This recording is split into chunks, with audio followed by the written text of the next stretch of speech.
you guys ready? Are you ready? Almost there? Almost. All right. So, class. Yes. I know no one in here has their earbuds in right now because they're paying attention because that's what they got to do. They know what they got to do already, right? So, we're going to start here on example 5 because on Thursday last week we already did all the rest before this. So, example 5A, understanding z-scores. So, intelligence quotients, IQs, the Stanford Binet intelligence tests are normally distributed with a mean of 100. So, if someone says that you have a IQ score of 100, does that sound pretty good? Means average. Average person is 100.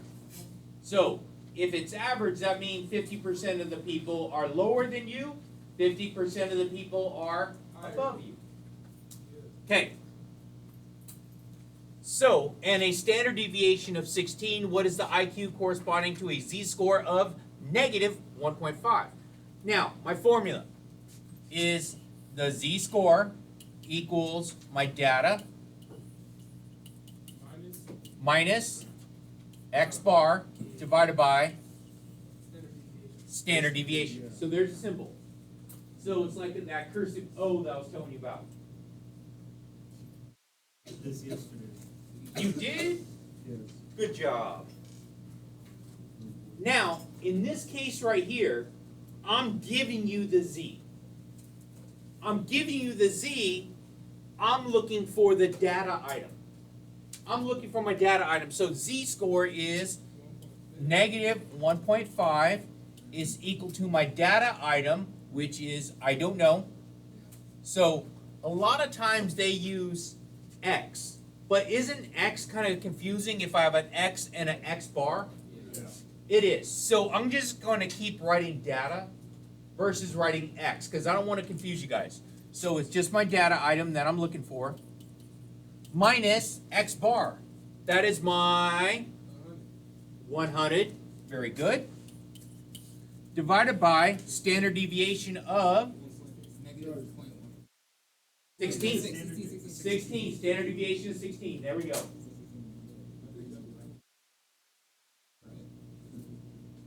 Now, algebra. We're going to algebra this thing. So there's a 16 in the bottom, and I'm trying to isolate this. Come on now. So we said negative 1.5 equals data. Now, I got to get that 16 out of the bottom. I got to get the 16 out of the bottom. So what I'm going to do to both sides of my equation is multiply both sides by 16. So if I multiply the right side by 16, what's going to happen to the 16s? Cancel it out. Very good. That's what I'm looking for, right, DJ? I'm going to cancel out the 16s. And then over here, I'm going to multiply this by 16. So this will cancel. So now those 16s that is in the denominator are now gone. That's good, because I hate dealing with fractions. So the fractions are now gone.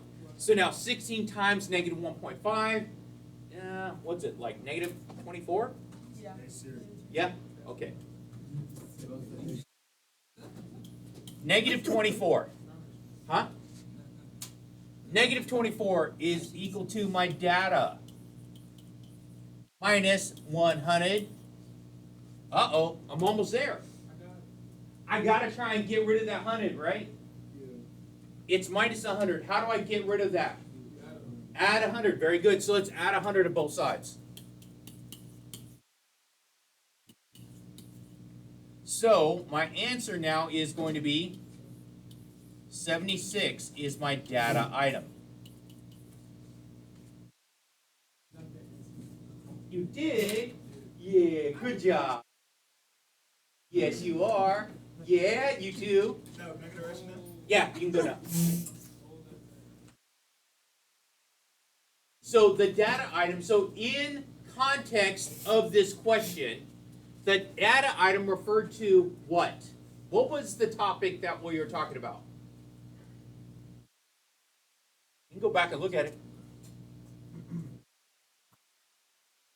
You can read right here. You don't have to stare at me awkwardly.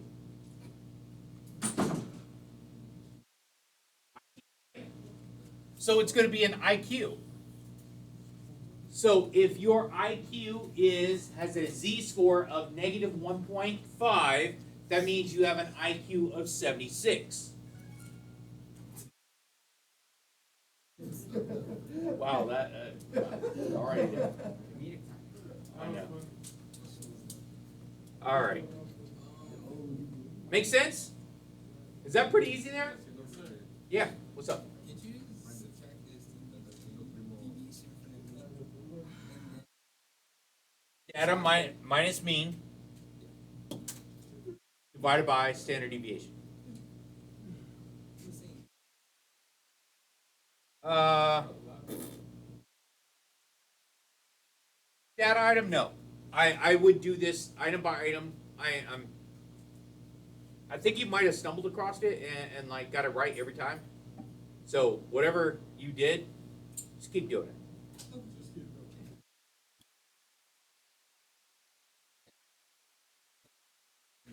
Okay, good. Now, percentiles and quartiles. On Thursday last week, I made you write the graph and fill in all your percentiles. You guys remember that? On the bell curve, we filled in every percent. You guys remember that? Yeah. That's going to be what you're going to use to answer the rest of these. So all this stuff, it's important. Yay. So if you look underneath here, this is 25%. 25%. So what do you think quartile means? What do you think quartile? 4 quarters, right? 4 quarters. So we take the whole bell curve and divide it by 4. So everything's going to fit within those 4. All the population's going to fit in that 4. So a percentile interpretation of z-scores. Using z-scores in a table, you can find the percentage of data items that are less than any other data item normal distribution. In a normal distribution, mean, median, mode, all have corresponding z-scores of 0, and the 50th percentile, thus 50% of the data items are greater or greater than or equal to the mean, median, mode. I know, it says a lot, okay? And then poles and margins of error. So these ones right here, the statisticians use properties of the normal distribution to estimate the probability that a result obtained from a single sample reflects what is truly happening. If n is the sample size, that's important, n being the sample size, in my formula, the sample size. N is the? So if I'm going to use this class as a sample, it would be 34. I would have 34 is my n, my sample size. But like, all right, how many football players in here showed up on time? 0. Yeah, just 1. So we have 1 football player show up today on time. Okay, good job. So that would be the 1 out of my sample. Now, if n is sample size, there's a 95% probability that it lies within 1 divided by square root of n. So in that case, there's a 95% probability that within this, it's going to be 1 divided by square root of, what was my sample size? 34. 34 of the true population. Of the true population. Then right here, it's going to be plus or minus this. Okay, then it's times 100. It's called the margin of error. So if I'm starting at 95%, I'm going to add a little bit to try and get within a certain range. So this coming up is an election year, so we're going to have a whole bunch of people talking crap and saying that, hey, this poll says we are accurate with the plus or minus 3, plus or minus 4% error. So whenever you're looking at stats and polls, they give you a margin of error on that. Does it mean they're right? No. But mathematically, it should come out like this. And that's where we're going to get all this from. Okay, in a survey, random sample of 1,000 U.S. adults, 46% of those questions said that they dread public speaking. Verify the margin of error was given for the survey. All right. What's my n? Okay, so I'm going to do plus or minus the square root, right? 1 over square root of 1,000.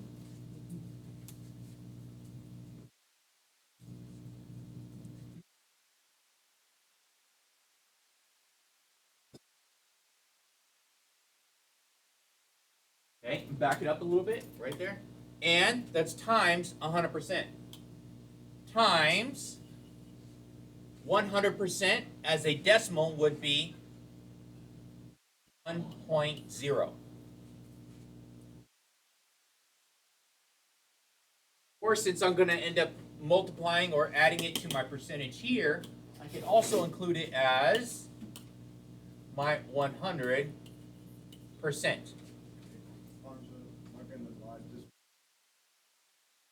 Are special, aren't you? Because this happened last week too.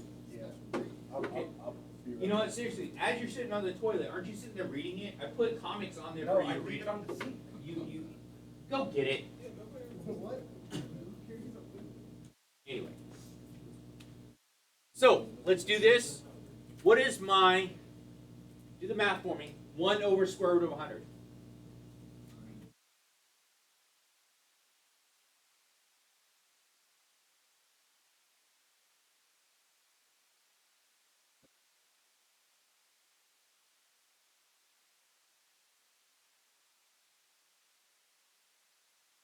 So what can I use so I don't have to do stuff in my head? Thank you. 0.62 for some reason. So let's do my math. So it is 1 divided by a square root of 1,000. I'm looking for the square root. There it is.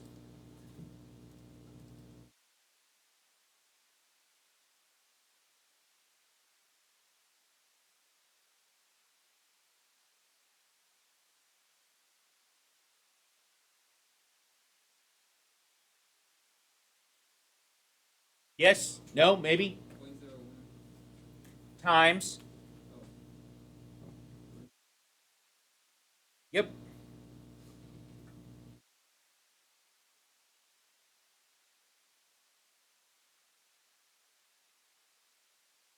So, plus or minus 3.16.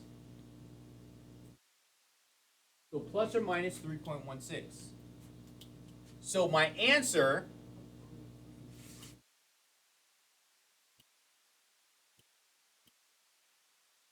is going to look like that.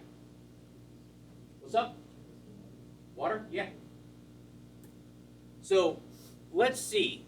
So if 46% of those questions say they dread public speaking, what do you think the maximum in that range should be? If 46% says they dread public speaking, and there's a margin of error of 3.16, plus or minus 3.16. So my max, I would add 3.16, so it'd be 49.16. So my range on the lower end would be 42.84. So this is the max error, and this is my min. How did I get the min? I subtract my 3.16. How did I get the max? You added. Added my 3.16. Is that easy? No? Possibly neighbor? Yes, sir. Never, never, never. Sorry. Would you be? Could you be? Would you be my neighbor? Oh, neighbor. I know, right? I can't even do them justice. Okay, all right. So, write a statement about the percentage of adults in the U.S. population who dread public speaking. So now, in a statement, you would say, what are my two values?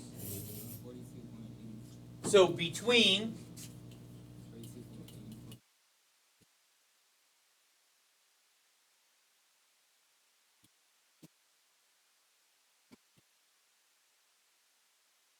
49.16%. Dread public speaking.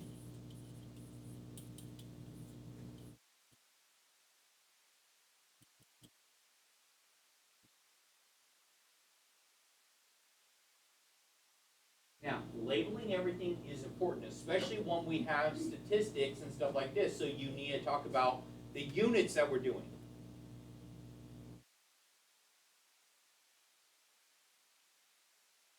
Percent of people.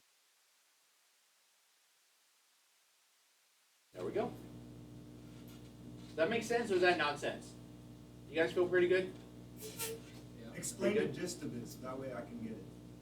Okay, here's the gist. Ask Diddy later. Alright. So, other kinds of distribution. This graph represents population distribution of weekly earnings those in the United States. There's no upper limit on weekly earnings. The relative few people with very high weekly income pulls the mean to a greater value than the median. The most frequent income, the mode occurs towards the low end of the data item. This is called a skewed distribution. So, is this a bell curve? No, it's not. It's not a bell curve. It's not a standard curve either. Because if it was standard, it would be right here in the middle, with this being my mean. Oh, are we doing margin of error? We already finished that. Oh, Okay, this skewed distribution, because large number of data items are piled up at one end or the other with a tail end, this is skewed to the right. Now, I want you to look very closely. It's piled up on the, Left side. and this is called skewed to the Left. right. Right. Actually, it's facing this way, right? It's facing the us. It's skewed to the right. So the tail is my direction. Does that make sense? Yes, sir. So even if you are trying not to fall asleep on me right now. Okay, so the tail, if you notice I put a little arrow on it, says that this is skewed to the right. Okay. So if I had a curve that looked like this, I would say that this is